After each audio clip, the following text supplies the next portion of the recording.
Welcome to Reel Filmmaking. My name is Corey Tyndall, and today I'm going to show you how to get cinematic footage out of your Canon 60D. Now, I love the 60D. This is a camera that I have shot with and learned on for the last couple years, and it's a big favorite of mine. Principles in this video will apply to any entry-level DSLR camera, so regardless of if you have a 60D, this stuff will be beneficial in helping you to get cinematic footage out of whatever you're shooting with. So, without further ado, let's get into this. Let's talk about some camera settings for your 60D or whatever you're shooting on. First, you're going to want to go into your menus and make sure that you're shooting in 24 FPS, which basically is the closest to how the human eye sees movement.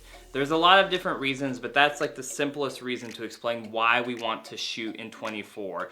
It's what our eyes are most comfortable and used to seeing, and it looks most cinematic. The next thing you want to make sure is that your shutter speed is 1/50th of a second. Again, this is tied to how motion is depicted and how we're used to seeing it on screen. So make sure your frame rate is 1/50th of a second and you're shooting at 24 frames per second. The next thing, we want to talk about ISO. So ISO is your camera's sensitivity to light. The more you crank up the ISO, the more you get this artificial light that's created and the grainier your image looks, and you don't want that. A general rule of thumb for entry-level cameras like the 60D is to stay under 1000 ISO.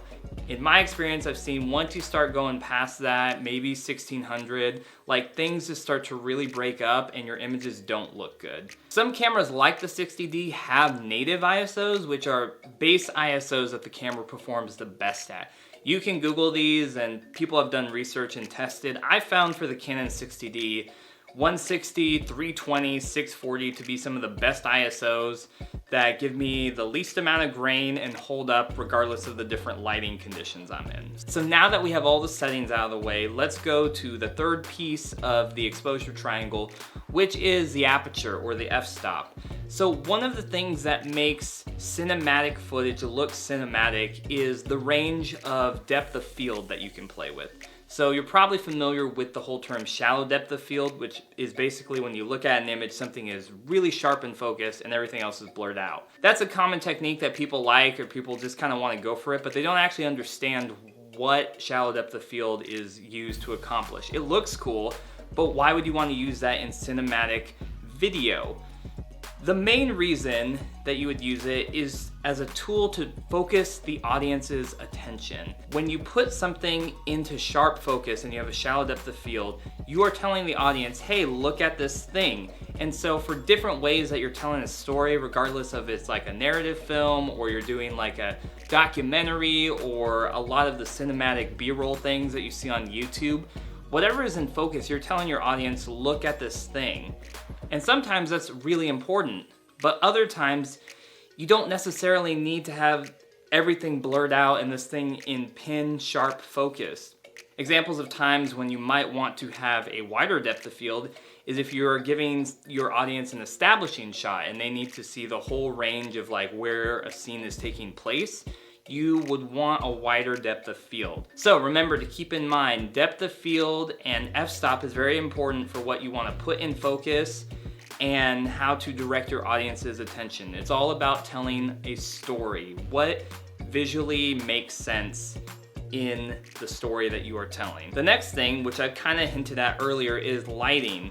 So this is related to ISO, this is related to f-stop. Depending on the lens you're shooting with, you might need more or less light. Generally, if you're shooting indoors, you want to make sure that your scene is lit correctly. There's lots of videos that you can look up and diagrams to show you basic 3-point lighting, but a good rule of thumb is if you don't have lighting equipment, make sure you're someplace where you can get sufficient light. So maybe that's move towards a window. Maybe it's go outside to film something. Maybe it's like go be by a lamp. Go to where the light is. There's nothing worse than footage that is so grainy because the ISO is cranked up, or footage that you can barely see because there's no light present. Lighting is one of those things that as you grow as a filmmaker, you learn more, you spend more time with it, and eventually you're gonna get to a place where you're able to understand a lot more what is going on with lighting. But when you're first starting out, like I said, just get near a good lighting source. So the last tip I have for making your video look cinematic all has to do with angles and composition.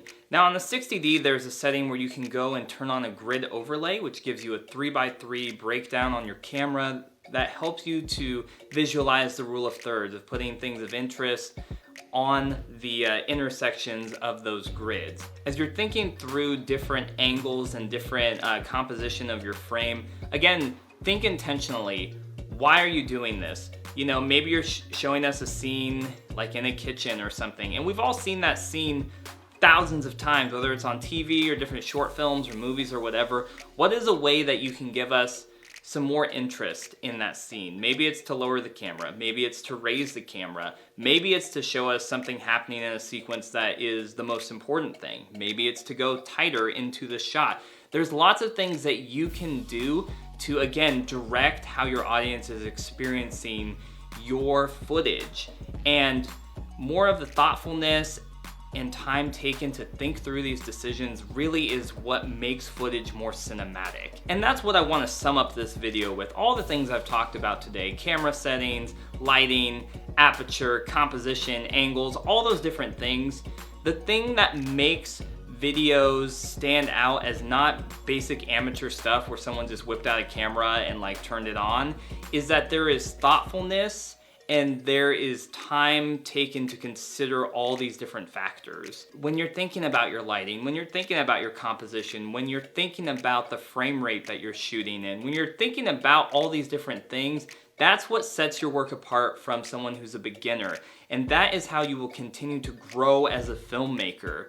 Every time that you pull your camera out to take photos or to do video, are you thinking through, why am I doing this? Why am I shooting this way? Are you thinking about the light? Are you thinking about, okay, is everything exposed correctly? Are you thinking about, how much depth of field do I want in this shot? Do I want a lot? Do I need a little? Thinking about these things will help you to achieve more cinematic footage regardless of whatever camera you're shooting on. So I hope this video helps you in understanding how to get cinematic footage out of your camera like the 60D or any other entry-level DSLR camera you might have.